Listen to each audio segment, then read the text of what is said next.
कुछ वक्त की पाबंदियां और कुछ मिजाज तबीयत अगर बिगड़ जाए तो क्या होता है। कुछ नहीं होता दोस्तों, वही होता है जो मेरे साथ हुआ, यानी कि करवा चौथ का व्लॉग 3 दिन लेट हो गया।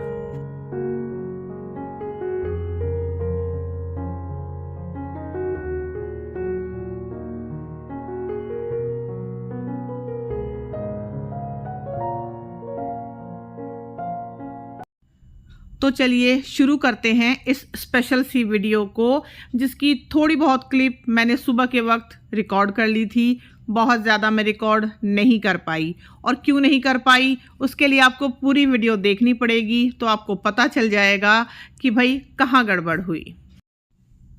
ये है करवा चौथ के लिए मेरा आज का आउटफिट, जो कि आज से करीब 8 महीने पहले मैंने लिया था, जनवरी में, जब मेरे छोटे भाई की शादी थी।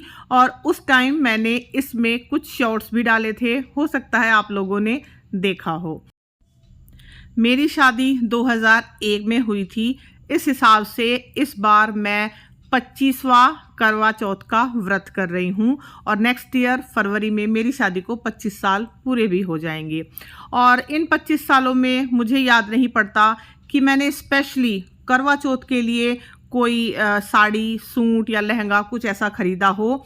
जो कुछ भी मेरे पास पहले से होता है मैं वही पहनती हूँ। कभी कभी वो चीज़ 2 महीने पुरानी होती है, कभी वो चीज़ 10 महीने पुरानी होती है, कभी कभी तो 10 साल पुरानी भी होती है, लेकिन अगर वो अच्छी लग रही है तो मैं उसी को पहनती हूँ। मैं ये ट्रेडिशन कभी भी फॉलो नहीं करती कि मुझे पैर से लेके सिर तक सारी चीज़ें नई खरीदनी है। जैसे कि अभी ये पायल आप देख रहे हो, ये मैंने 2009 में बनवाई थी, बहुत ही पसंद है मुझे, और मैं पायल कम ही पहनती हूँ, लेकिन हाँ करवा चौथ से पहनना शुरू करती हूँ, और दिवाली के बाद तक करीब 1-1.5 महीना मैं इनको पहन के रखती हूँ। पूरे साल तो खैर मैं नहीं पहनती हूँ। करवा चौथ से एक रात पहले मेरे हस्बैंड काफ़ी लेट हो गए थे घर पे आने में, तो इसीलिए ये गजरा भी उन्होंने आज सुबह ही ला कर दिया है। और इसको मैं साल में एक बार करवा चौथ के दिन तो ज़रूर लगाती हूँ। ये मेरा करवा चौथ का स्पेशल गिफ्ट होता है।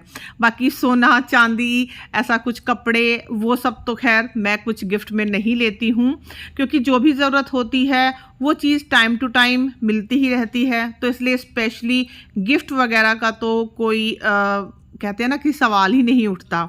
जो चीज़ चाहिए जिस टाइम चाहिए वो मिल जाती है। तो ऐसा कुछ नहीं है कि स्पेशली करवा चौथ पे कोई गिफ्ट मिलेगा या गिफ्ट के लिए ही हम व्रत कर रहे हैं। जैसा आजकल चल रहा है ना कि मैं करवा चौथ का व्रत करूंगी तो मुझे क्या गिफ्ट मिलेगा वगैरह वगैरह, ये सब मेरे यहाँ तो नहीं है और होना भी नहीं चाहिए, क्योंकि ये व्रत आप अपने पति के लंबी आयु के लिए करते हैं, सुख सौभाग्य के लिए करते हैं। तो ये कोई लालच नहीं है कि आपको गिफ्ट मिलेगा तो आप व्रत करोगे। खैर चूड़ी वगैरह भी मैंने आज ही सेलेक्ट की। सेलेक्ट क्या करना था, एक्चुअली बस उनको लगाना था, अरेंज करना था।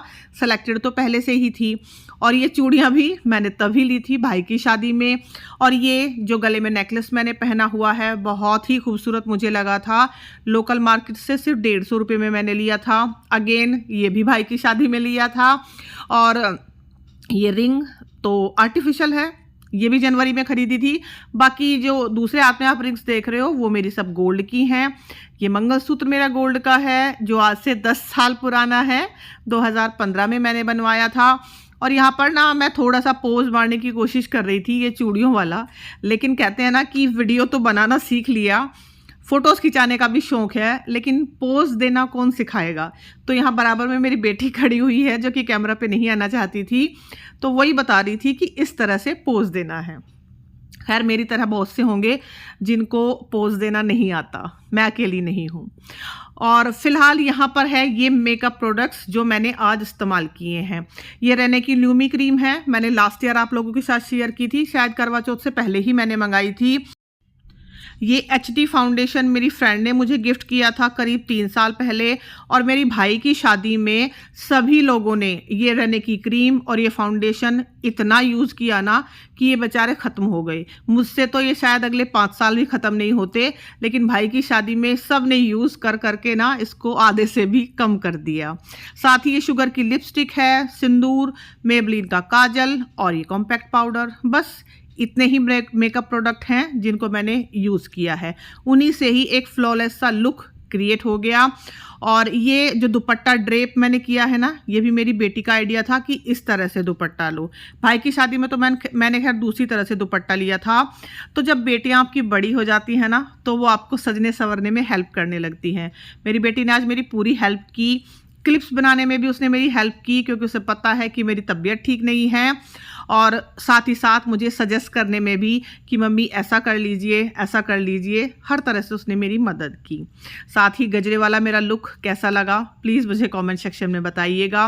पूरी तरह से मैं रेडी हो गई। उसके बाद फिर मैंने अपना करवा रखा, उस पर कलावा बांध रही हूँ, स्वस्तिक बनाया है, करवा माता का चित्र मैंने रखा है। करवे में जो जल भरा गया है उसी से रात को चांद को अर्घ्य दिया जाता है। साथ ही ऊपर उस पर आप कुछ भी रख दीजिए, चीनी, चावल, गेहूं या सिंघाड़े या कोई फल या फिर पैसे, जैसा भी आपके यहाँ होता है आप प्लीज़ ऐसा ही कीजिए। किसी दूसरे की देखा देखी ये मत कीजिए कि वो ऐसा कर रहा है तो मैं भी ऐसा करूं। जैसे आपके परिवार में होता आया है, आपके बड़े कहते हैं, ऐसा ही करने की कोशिश कीजिए। नमस्ते दोस्तों, स्वागत है आप सभी का बी रियल बी सिंपल की करवा चौथ स्पेशल वीडियो में। और इस वीडियो को मैं दोपहर के करीब 2 बजे से शुरू कर रही हूँ, क्योंकि कल मेरी तबीयत बहुत ज़्यादा बिगड़ गई थी और आज सुबह तक भी मतलब करीब 9, साढ़े 9, 10 बजे तक तबीयत ठीक नहीं थी मेरी। सफाई के चक्कर में मैंने अपनी तबीयत बिगाड़ ली थी। वैसे तो होती रहती है, नवरात्रि से पहले भी मैंने क्लीनिंग की है और मतलब डेली बेसिस पे क्लीनिंग होती है, आप मेरी वीडियो में देखते हो। लेकिन एक वो जो दिवाली वाली डीप क्लीनिंग होती है ना, उसको मैं हर बार अहोई अष्टमी से बाद में करती थी। लेकिन इस बार मैंने गलती कर दी। मैंने सोचा कि मैं करवा चौथ से 2 दिन पहले कर लेती हूँ, ताकि फिर बाद में थोड़ा सा फेशियल वेशियल होगा ना, तो मतलब वो जो धूल मिट्टी चढ़ेगी वो निकल जाएगी। करवा भी लिया मैंने, सब करा लिया मैंने, फेशियल भी करा लिया, मेहंदी भी लगवा ली। मेहंदी बहुत अच्छी लगी है मेरी अब की बार, और यही लगवाई है मैंने। हमारी कॉलोनी में ही एक लड़की है, उसने लगाई है, बहुत सुंदर लगाई है।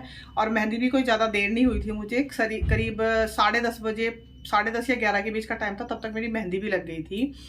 काम भी सब हो गया था टाइम पे। पर पता नहीं क्यों ऐसा ही मेरे साथ बुधवार को हुआ था और ऐसा ही कल बृहस्पतिवार को हुआ है मेरे साथ। आज शुक्रवार की करवा चौथ है, तो मतलब 2 दिन से मेरे साथ ऐसा ही हो रहा है कि मैं सुबह से कर रही हूँ काम, और लेकिन रात में करीब 9-10 बजते बजते एकदम से वो थकान हावी हो जाती है। वही मेरे साथ हुआ, बुधवार को भी यही हुआ था सेम। और बुधवार को थकावट हो गई थी, इसीलिए मैंने कल के लिए काम पेंडिंग छोड़ा था, यानी कि बृहस्पतिवार के लिए। नहीं तो मैंने पहले सोचा हुआ था कि बुधवार तक सब कुछ फिनिश करके, और जो बृहस्पतिवार का दिन है उसको मैं बिल्कुल खाली रखूँगी अपने लिए।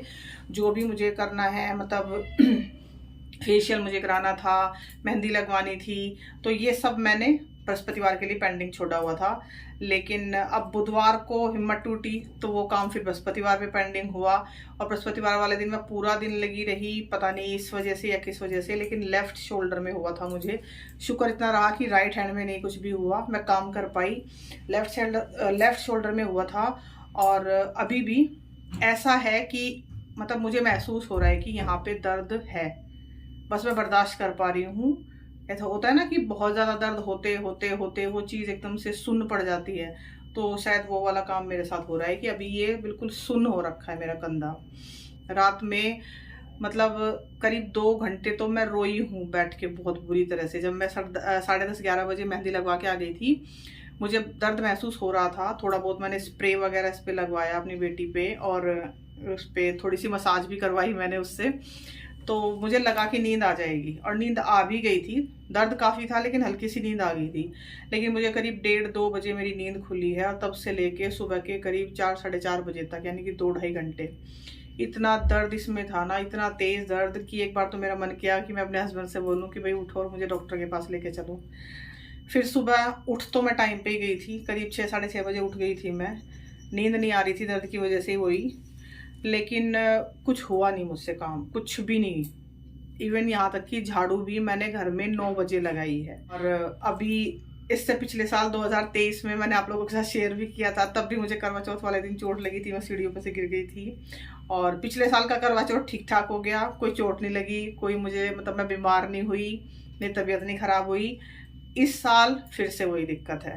काम करने में मुझे वाकई में कोई दिक्कत नहीं हो रही, क्योंकि ये कंधा बिल्कुल फ्रीली मूव हो रहा है, लेकिन इसकी वजह से ध्यान डिस्टर्ब हो रहा है। जब दर्द इसमें बहुत ज़्यादा बढ़ जाता है, और दर्द भी ऐसे वाला है कि जैसे बहुत सारी सुइयां लेके कोई एक साथ चुभा रहा है, ऐसे वाला दर्द इसमें हो रहा है। और एक बार फिर से आप सभी को करवा चौथ की बहुत बहुत शुभकामनाएं। आप सभी का सुहाग भाग अखंड बना रहे, और सभी खूब अच्छे से तैयार हों, खूब अच्छे से ये त्यौहार मनाएं, और अपने बड़ों का आशीर्वाद लें, जिनके पास भी उनके बड़े इस समय मौजूद हैं। और रहा व्रत का, तो व्रत भी भाई देखो, पहले मैं निर्जला रखती थी, अब मैं निर्जला नहीं रख पाती हूँ, तो मैं पानी पी के रखती हूँ। अगर बहुत ज़्यादा सर में दर्द या दिक्कत होती है कुछ, तो फिर मैं कहानी सुन के चाय भी पी लेती हूँ। पहले निर्जला रखती थी, लेकिन अब नहीं रख पाती। तो अपने शरीर के हिसाब से कीजिए, चाहे व्रत हो, चाहे साफ सफाई हो, चाहे जो भी आप कर रहे हैं। त्योहार हैं, मानती हूँ कि त्योहार साल में एक बार ही आते हैं, लेकिन अपनी तबीयत इतनी नहीं बिगाड़नी कि आप त्योहार के दिन बिस्तर में पड़े रहो। थोड़ा थोड़ा करो, उतना कर लो जितने में त्योहार का काम चल जाए। ऐसा ना हो कि हमारा ही काम तमाम हो जाए। मैंने अपनी सफाई वाली वीडियो का जब वॉइस ओवर करके रखा था ना, मतलब अभी अपलोड तो नहीं की है मैंने, मिल जाएगी, तो उसमें भी मैं यही कह रही हूँ, हमेशा खुद को देखिए, किसी दूसरे को नहीं।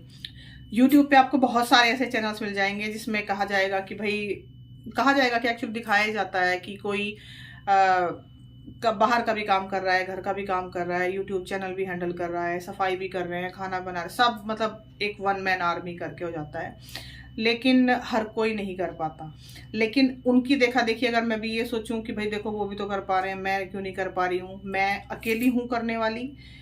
जो काम मुझे करने हैं, साफ सफाई के, त्योहार की तैयारियां, तो उसमें जितनी हो सकती है मदद करते हैं फैमिली मेंबर्स, लेकिन वो फिर अपने अपने काम में बिजी हैं। और इसीलिए सबसे पहले अपनी हेल्थ देखनी है। अगर हेल्थ बिगड़ेगी तो फिर आप त्योहार के दिन भी बिस्तर में पड़े रहोगे। उससे अच्छा है कि थोड़ा कम कर लो, जिससे त्योहार भी इंजॉय हो जाए, और उसके बाद करते रहेंगे। मैंने सब काम अभी, मतलब जैसे मैंने कहा ना कि पेंडिंग छोड़े हुए हैं, होंगे कर लूंगी, नहीं होंगे तो कोई टेंशन नहीं। दिमाग में उतनी टेंशन नहीं लेनी मुझे कि मुझे अभी करना है, अभी करना है, दिवाली के बाद हो जाएगा, ऐसा कुछ नहीं है। दिवाली के बाद भी ये घर हमारा ही रहेगा, दिवाली के बाद भी हम यहीं रहेंगे, उसके बाद भी हमें इस घर की सफाई, क्लीनिंग, अरेंजमेंट, ऑर्गेनाइजिंग, डिक्लटरिंग करनी ही है।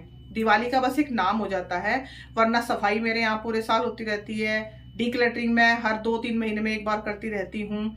लेकिन इस दौरान एक्चुअली होता क्या है कि एक तो मौसम बदल रहा है, लोग वैसे ही बीमार पड़ रहे हैं, कभी सर्दी कभी गर्मी, बारिश आ जा रही है, बारिश इतनी ज़्यादा नहीं तो हर बार करवा चौथ पे आपने देखा कितनी गर्मी होती है कि कपड़े पहनते हैं नए नए, उनमें और ज़्यादा गर्मी लगती है। इस बार थोड़ी सी राहत है, मैंने पंखा बंद किया हुआ है देखो, और मुझे बिल्कुल पसीना नहीं आ रहा। और अभी 4 दिन पहले तक, शरद पूर्णिमा वाले दिन, जिस दिन मैंने शूट कर रही थी ना मैं, उस दिन मुझे इतना पसीना आ रहा था कि मैंने कूलर चलाया हुआ था। और 2-3 दिन से ये बारिश जो हो गई ना बीच में, इसकी वजह से इतनी ठंडक हो गई कि पंखा बंद करना पड़ रहा है। एसी तो खैर कोई क्या ही चलाएगा, कूलर क्या चलाएगा, पंखा भी बंद करना पड़ रहा है। तो एकदम से जो ये मौसम पलट रहे हैं, इनकी वजह से भी दिक्कत हो रही है।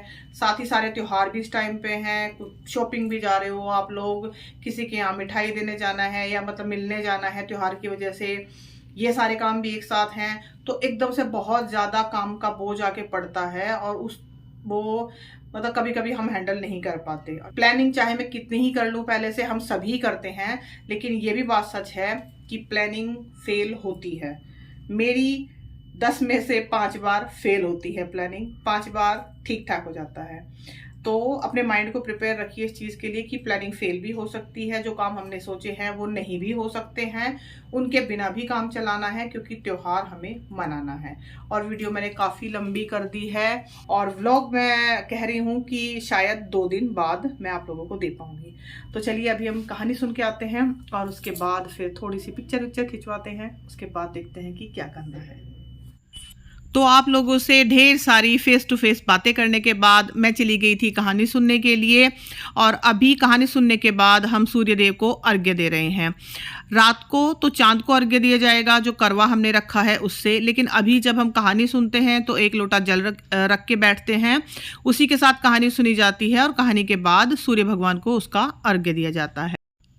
यूं तो हम लोग साल भर तैयार होते ही रहते हैं, कोई ना कोई मौका पड़ता ही रहता है। कभी किसी की शादी है, कभी किसी फंक्शन में जाना है और हम बहुत अच्छी तरीके से तैयार होते हैं।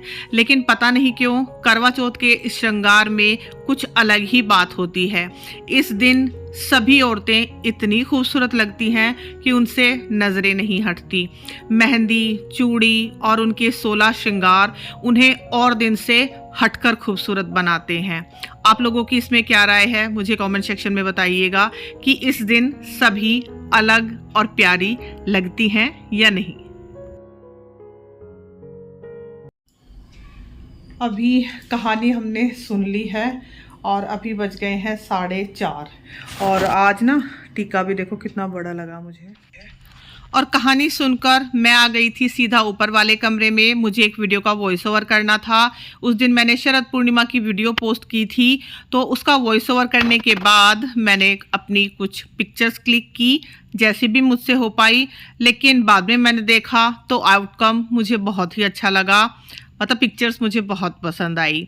तो थोड़ी बहुत अपनी पिक्चर्स खिंचवाने के बाद मैं आ गई थी नीचे, क्योंकि भाई पिक्चर्स तो बहुत क्लिक करा ली, रेडी भी हो गए, सब फ्लॉन्ट भी कर लिया, लेकिन अब खाना भी तो बनाना है। साथ ही अपने इस प्यारे से लांचे को दाग धब्बे से बचाना है, तो मैंने पहन लिया है एप्रन। और यहाँ पर मैं छोले उबलने के लिए रख रही हूँ जो मैंने सुबह ही भिगोए थे। इसमें मैं डाल रही हूँ थोड़ी सी लौंग, 2 बड़ी इलायची, साथ ही मैंने इसमें डाला है ये अनार का छिलका, जिससे छोले का रंग बिल्कुल काला हो जाएगा। आपको चाय पत्ती वगैरह कुछ भी डालने की ज़रूरत अलग से नहीं पड़ेगी। नमक हिसाब से डालिए और थोड़ी सी दालचीनी भी मेरे पास थी, वो भी मैंने डाल दी। और जिन पानी में हमने छोले को भिगोया था ना, वो पानी हमें इस्तेमाल नहीं करना है, उसको फेंक देना है और फ्रेश पानी इस्तेमाल करना है। कभी कभी बहुत से लोगों को शिकायत होती है ना कि छोले खाने से उनको गैस हो जाती है, तो वो इसीलिए होती है कि आप जिस पानी में उसको भिगो रहे हो उसी पानी में आप उसको उबलने के लिए रख देते हो। तो ऐसी गलती ना करें, वो पानी आप फेंक दें और फिर से उनको 1 से 2 बार धोकर फ्रेश पानी में उनको उबलने के लिए रख दें। तो छोले मैंने उबलने के लिए रख दिए हैं। साथ ही मैंने यहाँ पर थोड़ा सा बेसन घोल लिया है, जिसमें बेसिक से मसाले थे नमक, मिर्च, हल्दी, थोड़ा सा हींग, थोड़ा सा सौंफ धनिए का पाउडर। उसकी मैं बाद में छोटी छोटी सी पकौड़ियाँ बनाऊंगी रायते के लिए। अब यहाँ पर ये पनीर मुझे ग्रेट करना था, लेकिन मेरी बेटी आ गई मेरी हेल्प करने के लिए। और अभी आप टाइम देख रहे हो 6:45 होने वाले हैं। तो वानी मुझसे बार बार पूछ ही रही थी कि कोई हेल्प चाहिए क्या मम्मी। तो छोटी मोटी हेल्प जितनी भी किचन में बनती है वो खुद से ही करा देती है, मुझे बोलना भी नहीं पड़ता। मेरे कंधे में प्रॉब्लम थी, इसलिए वो चॉपिंग में मेरी हेल्प करवा रही थी इस चॉपर से, लेकिन उससे कुछ ज़्यादा देर ये चॉपर चला नहीं, तो इसलिए उसने मुझे ही हैंड ओवर कर दिया। तो थोड़ी सी हेल्प उसने करा दी, बाकी मैंने कर ली। अब यहाँ पर हम बना लेते हैं मसाला जो कि छोलों में जाएगा। सबसे पहले मैंने सरसों का तेल चढ़ाया, उसमें सिंपल जीरा तड़काया है और उसमें शामिल कर दी हैं ये बारीक बारीक कटी हुई प्याज, जो कि मैंने चॉपर से चॉप की हैं। टमाटर भी सेम मैंने उसी चॉपर से चॉप किए हैं। आप चाहो तो इनका मिक्सी में पेस्ट भी बना सकते हो। और बेसिक से मसाले मैंने डाले हैं 1/4 चम्मच हींग, 1 बड़ा चम्मच भर के सौंफ धनिए का पाउडर, आधा चम्मच नमक और आधा चम्मच ही अमचूर। नमक इसलिए कम डाला है क्योंकि छोले उबलते वक्त भी मैंने उसमें नमक डाला था। और साथ ही मैंने इसमें शामिल कर दिया है ये छोले मसाला। 10 रुपये का ये पाउच आता है और ये पूरा ही पाउच इतने छोलों में एक बार लग जाता है। वो करीब 250 ग्राम छोले हैं जो मैंने उबलने के लिए रखे हैं, तो उसमें ये एक पाउच बड़े आसानी से चला जाता है। अब जब मसाला हमारा थोड़ा सा भुन गया, उसमें मैंने 1 बड़ा चम्मच भर के मलाई मिला दी है। और जब आप किसी भी मसाले में, चाहे वो छोले के लिए बना रहे हो, राजमा के लिए या किसी और बेसिक सब्जी के लिए, अगर आप उसमें 1 चम्मच मलाई मिला दो ना, तो वो मसाला आपका बड़ा ही रिच हो जाता है, क्रीमी हो जाता है। तो मसाला हमारा यहाँ पे अच्छे से भुन गया था। साथ ही जो छोले हैं उनको मैंने हल्का सा चमचे से ही मैश कर लिया, मसाले को उन छोलों में मिलाया, साथ ही रिक्वायरमेंट के हिसाब से पानी मिलाया और वापस से मैंने उसको गैस पर रख दिया है। 2 से 3 सीटी में वो छोले बन जाएंगे। अब इधर कढ़ाई में 1 चम्मच घी मैंने चढ़ाया है और वो जो पनीर हमने ग्रेट करके रखा था वो मैंने इसमें शामिल कर दिया है। पनीर के साथ ही मैंने इसमें 1/4 कप के करीब दूध मिलाया है। बिल्कुल थोड़ा सा ही दूध है, 1/4 कप ही है, इससे ज़्यादा आप मत मिलाइएगा। उसको हमें धीरे धीरे मीडियम आंच पर भूनना है और याद रखिएगा कि पनीर का रंग नहीं बदलना चाहिए। पनीर के साथ जो 1/4 कप हमने दूध डाला था, जब वो दूध पूरी तरह से रिड्यूस हो गया, उसमें मैंने मिलाई है करीब आधा कटोरी चीनी और बिल्कुल छोटी सी कटोरी है, आपने देखा। आप चाहो तो इसमें पिसी हुई मिश्री भी मिला सकते हो और चीनी मिलाने के बाद ये फिर से लिक्विड हो जाएगा थोड़ा सा, उसको भी अच्छे से आपको भूनना है। और फिर मैंने इसमें मिलाया है करीब 50 ग्राम मिल्क पाउडर, यानी कि ये 1 कटोरी मेरे पास था और नाप से अगर देखें तो करीब 50 ग्राम मिल्क पाउडर था ये। इसको आप धीरे धीरे चलाइए, गैस इस टाइम पे बिल्कुल धीमी कर दीजिए और ये धीरे धीरे एक डो की फॉर्म में आने लगेगा। तो इसको आपको थोड़ी देर के लिए ठंडा होने देना है, उसके बाद ही हम इसके पेड़े बनाएंगे। तो जब तक वो डो हमारा ठंडा हो रहा है तब तक हम यहाँ पर चावल बना लेते हैं। घी चढ़ा है मैंने 1 चम्मच, हल्का सा जीरा डाला है उसमें, 1 तेज पत्ता, 1 बड़ी इलायची और थोड़ी सी लौंग।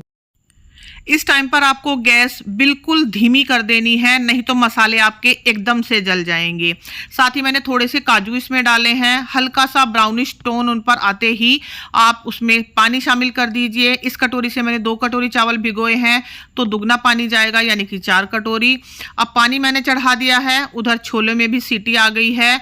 अब मैं इसमें चावल छोड़ दूंगी जिनको मैंने आधा पौना घंटा पहले से भिगो के रखा हुआ है, लेकिन अभी मैं इनको ढकूंगी नहीं। तेज आंच पर पहले इनमें उबाल आने दीजिए, उसके बाद ही हम इनको ढकेंगे। तो चावल मैं ज़्यादातर कढ़ाई में ही बनाती हूँ, कुकर में कभी कभार ही बनाती हूँ और इस ट्रिक से चावल कढ़ाई में भी बहुत खिले खिले बनते हैं। तो उधर चावलों का पानी उबलने लग रहा है, तब तक हमारा ये डो थोड़ा सा ठंडा हो गया तो मैं इसके पेड़े बना रही हूँ। और ये है छेना पेड़ा, जो कि मैं पहली बार ट्राई कर रही हूँ, बहुत ही अच्छे बने थे। तो शेप आप अपने हिसाब से दे सकते हैं, आप चाहो तो गोल गोल पेड़े बना सकते हो। मैंने ये वाली शेप दी है, थोड़ी सी स्क्वायर टाइप सी। और साथ ही इन पर एक बादाम मैंने लगा दिया है, एक क्या एक्चुअली एक बादाम के मैंने 4 टुकड़े किए हुए हैं, उनको लंबा लंबा काट के मैंने इस पे लगा दिया है। थोड़ा सा बस खूबसूरत लगते हैं और खाने में भी टेस्ट आता है। अब यहाँ पर चावलों में उबाल आ गया। अब मैंने चावल की कढ़ाई ढकी है और गैस को कर दिया है बिल्कुल धीमा। मुश्किल से 5 से 7 मिनट में ये चावल हमारे बन जाएंगे। तो साथ ही साथ मैं पेड़े भी बनाती जा रही थी। जब तक हमारे पेड़े बने तब तक देखिए चावल भी हमारे बिल्कुल खिले खिले बनकर तैयार हो गए हैं। एक बार बस हम इन चावलों को थोड़ा सा फ्लफ कर देंगे चमचे से, बिल्कुल भीतर तक आपको नहीं चलाना है, हल्के हाथों से चलाना है। अब आप इनको ढक दीजिए और ये चावल 90% बन चुके हैं, 10% ये भाप में बन जाएंगे। तो ये वाली जो रेसिपी है ना छेना पेड़ा की, बहुत ही अमेजिंग बनी थी और पहली बार में ही इतनी अच्छी बन जाएगी मुझे उम्मीद नहीं थी। तो आप लोग भी प्लीज़ ट्राई ज़रूर कीजिएगा। चावल, छोले और मीठा हमारा तैयार हो गया है। अब यहाँ पर जो बेसन मैंने घोल के रखा था ना शुरुआत में, उसकी मैंने बिल्कुल छोटी छोटी सी पकौड़ियाँ बना ली हैं। कोशिश की थी कि इससे भी छोटी बने, लेकिन इससे छोटी मुझसे बन नहीं पाई। और पहले से बेसन को भिगोने का मकसद यही था, मतलब बेसन को घोल के रखने का मकसद यही था कि उसको अच्छे से फूलने का टाइम मिल जाए। तो ना ही मुझे बेसन को बहुत ज़्यादा फेंटना पड़ा, ना ही मैंने उसमें कोई बेकिंग पाउडर मिलाया, तब भी हमारी पकौड़ियाँ बिल्कुल सॉफ्ट और फूली फूली बनी थी। दही में मैंने बेसिक से मसाले मिलाए हैं, बिल्कुल 1/4 चम्मच के करीब लाल मिर्च, थोड़ा सा चुटकी भर हींग, काला नमक, सादा नमक, थोड़ा सा जीरा और थोड़ा सा कटा हुआ हरा धनिया। साथ ही ये पकौड़ियाँ मैं इसमें डाल के छोड़ दूंगी तो थोड़ी देर में ये बिल्कुल सॉफ्ट हो जाएंगी, तब तक मैं अपनी पूजा कर लूँगी। और आज जब मैं ऊपर बेड में से अपनी ये चुनरी निकालने गई थी ना, जो अभी फ़िलहाल मैंने ओढ़ी हुई है, मेरी शादी की चुनरी है वो, जो फेरों के वक्त उड़ाई जाती है, तभी मुझे उसमें से ये सदा सुहागन वाली पेंटिंग मिली। ये भी मेरी शादी की है। तो आप इत्तेफाक देखिए कि ये पेंटिंग मुझे आज ही मिलनी थी, नहीं तो ये पिछले 25 सालों से बेड में ही रखी हुई है। तो अब हम यहाँ पर पूजा कर लेते हैं। और बायना मैं सूखा ही पूजती हूँ क्योंकि ये मुझे गाँव में भिजवाना होता है। बाकी पूजते वही हैं जो हमने बनाया है, छोले चावल मीठा सब कुछ। अब चांद निकल आया है तो चांद को अर्घ्य देने की तैयारी है। और ये छोटी छोटी क्लिप्स मेरी बेटी ने शूट की थी और बड़ी ही मुश्किल से मैं सीढ़ियाँ चढ़ पा रही थी लांचे में, क्योंकि दोनों हाथों से मैंने थाली पकड़ी हुई है। अब यहाँ पर पहले चंद्रदेव की पूजा होगी, उसके बाद फिर पतिदेव की पूजा होगी। जो चावल और दूब लेके हम दोपहर में कहानी सुनते हैं, उसी को पानी के साथ चंद्रदेव को अर्घ्य दिया जाता है। और चौथ का चांद डायरेक्ट नहीं देखते, लेकिन हमारे यहाँ बालकनी में ये जाल लगा हुआ है ना, तो ये एक तरह से छलनी का ही काम करता है, तो मुझे कोई छलनी वगैरह ऐसी लानी नहीं पड़ती। वैसे आप चाहो तो अपनी चुनरी से भी चांद देख सकते हो, बस डायरेक्ट नहीं देखना आपको। अब मेरे पतिदेव का हंसी मजाक चलता ही रहता है और ये थोड़े से पर्सनल मोमेंट होते हैं जिनको मैं मतलब शूट करने में कभी कभी थोड़ी सी ना हिचकिचाहट भी होती है, लेकिन मैं शूट कर लेती हूँ कि अगर ठीक लगा तो मैं वीडियो में शामिल कर दूंगी, नहीं ठीक लगा तो मैं हटा दूंगी। और आप मेरे पतिदेव की जल्दबाजी देखिए कि उनको मीठा खाने की इतनी जल्दबाजी है कि उन्होंने खुद ही थाली में से उठा के रसगुल्ला मेरे हाथ में रखा और अपने मुंह में भी रखवा लिया। और यहाँ पर पिछली क्लिप में मैं उनसे यही कह रही थी कि चलिए अब पोज बनाइए, क्योंकि दोनों की वही प्रॉब्लम है कि पोज बनाना ना मुझे आता है ना उन्हें आता है। हम एक ही पोज में खड़े रहते हैं और मेरी बेटी हमें इंस्ट्रक्शन देती रहती है कि अब ऐसे खड़े हो जाइए और अब वैसे खड़े हो जाइए। मैंने कहीं एक बार पढ़ा था कि शादी के कुछ सालों बाद ना पति पत्नी की आपस में शक्ल भी मिलने लगती है, और हमारे साथ वही हो रहा है। क्योंकि अब आकर ना मुझे ऐसा लगने लगा है कि मेरी और मेरे हस्बैंड की शायद शक्ल भी मिलने लगी है। आप लोग कमेंट में बताइएगा क्या मुझे ठीक लगता है। तो साल में एक करवा चौथ का व्रत तो खैर हम करते ही हैं ताकि हमारे पति की लंबी आयु हो, वो सुखी रहें, स्वस्थ रहें। साथ ही एक उम्र के बाद आप लोगों को अपने खान पान पर भी ध्यान देना है, एक्सरसाइज पर भी ध्यान देना है, क्योंकि साल के 365 दिन अगर आप एक हेल्दी रूटीन रखेंगे ना, तभी आप सुखी रह पाएंगे, स्वस्थ रह पाएंगे और लंबी आयु आपकी हो पाएगी। तो इसी हिसाब से सोचते हुए मैंने आज का खाना बहुत ही सिंपल रखा। वैसे भी हमारे यहाँ करवा चौथ पे कच्चा ही पूजा जाता है, यानी कि पकवान कोई नहीं बनता। सिंपल से मैंने चावल बनाए जिनको 1 चम्मच घी में मैंने बनाया। मीठा जो बनाया है उसमें बहुत ही कम चीनी इस्तेमाल की है। पकौड़ी वाला रायता मेरी बेटी को बहुत पसंद आया।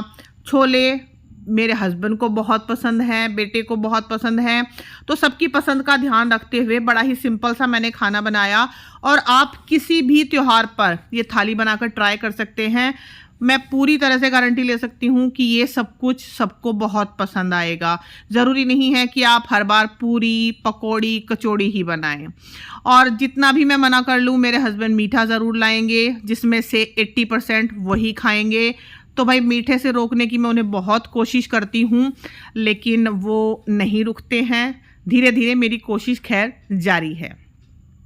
तो यहाँ पर हमने अपना व्रत खोला, अच्छे से सब कुछ खाया पिया।